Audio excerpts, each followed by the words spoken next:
पूरे यूपी में सरकारी टीचरों की डिजिटल हाजिरी को लेकर बवाल मचा हुआ था, तो दूसरी तरफ राजधानी लखनऊ के पंतनगर समेत कुकरेल नदी के किनारे ध्वस्तीकरण होना था। अब भारी विरोध को देखते हुए सरकार ने दोनों ही फैसले वापस ले लिए हैं और इस पर सपा प्रमुख अखिलेश यादव ने बीजेपी सरकार को घेरना भी शुरू कर दिया है। दरअसल राजधानी लखनऊ में कुछ दिन पहले अकबर नगर में कुकरेल नदी के किनारे बसे अवैध निर्माण को गिराया गया था। इस पर काफी बवाल मचा था और इसके बाद आगे बढ़ते हुए नदी से सटे बाकी मोहल्लों, जिनमें पंतनगर, इंद्रप्रस्थ नगर, रहीम नगर और अबरार नगर शामिल था, अब उन पर बुलडोजर चलने की बात कही जा रही थी, जिसके लिए बाकायदा प्रशासन की तरफ से एक टीम सर्वे करने भी पहुंची थी और चिन्हित घरों पर लाल निशान लगाए थे।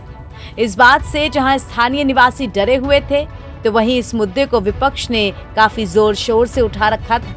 अब जनभावनाओं को देखते हुए सीएम योगी ने अपना फैसला बदला है, तो अखिलेश यादव ने सोशल मीडिया पर तंज कस दिया है। सरकार के दोनों ही फैसले बदलने को लेकर अखिलेश यादव ने लिखा, भाजपा सरकार ने उपचुनाव में हार के डर से शिक्षकों की डिजिटल अटेंडेंस व लखनऊ में पंतनगर व इंद्रप्रस्थ के ध्वस्तीकरण का फरमान स्थगित कर दिया है। इसे पूरी तरह से निरस्त होना चाहिए।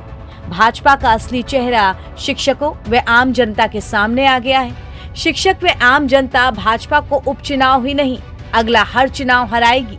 जनता ने भाजपा सरकार की मनमानी के बुलडोजर के ऊपर जनशक्ति का बुलडोजर चला दिया है। बता दें कि यूपी के तमाम सरकारी स्कूलों में शिक्षकों के लिए डिजिटल अटेंडेंस जरूरी करने को लेकर रस्साकशी लंबे वक्त से चल रही थी और लोकसभा चुनाव के बाद सरकार इसे लागू करने के मूड में दिख रही थी।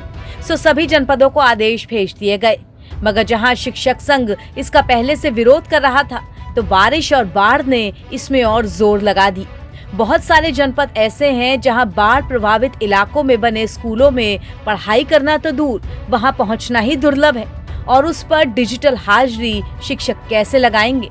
सो इसका विरोध तेज हुआ और यूपी के कई जिलों से बड़े पैमाने पर शिक्षकों के प्रदर्शन की तस्वीरें सामने आईं, जिसके बाद सरकार की तरफ से इस फैसले को वापस लिया गया।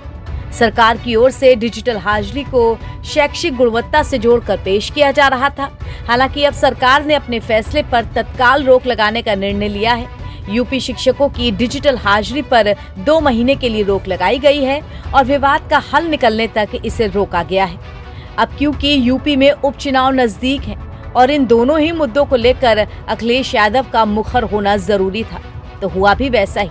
यूपी में प्रमुख विपक्षी पार्टी के नेता अखिलेश यादव आजकल सरकार को किसी भी मोर्चे पर घेरने का कोई मौका नहीं छोड़ रहे, मगर दूसरी तरफ सीएम योगी भी हर मामले को संभालने में जुटे हुए हैं। जहां सपा नेता कुकरेल ध्वस्तीकरण को मुद्दा बना रहे थे और सरकार के खिलाफ लोगों के गुस्से को अपने पक्ष में लेने की कोशिश कर रहे थे, तो सीएम योगी ने राहत देकर सबको खुश कर दिया।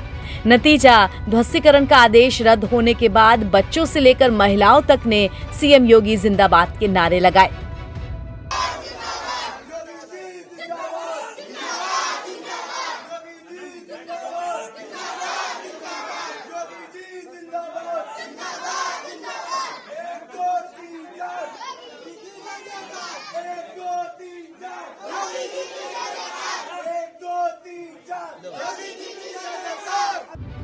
अब अखिलेश यादव भी पूरी बाजी मारने के मूड से बैठे हैं और सरकार के इन दोनों फैसले वापस लेने के पीछे विपक्ष की मजबूत ताकत को वजह बता रहे हैं। अब देखना दिलचस्प होगा कि पक्ष और विपक्ष की इस लड़ाई में उपचुनाव में जीत किसकी होती है।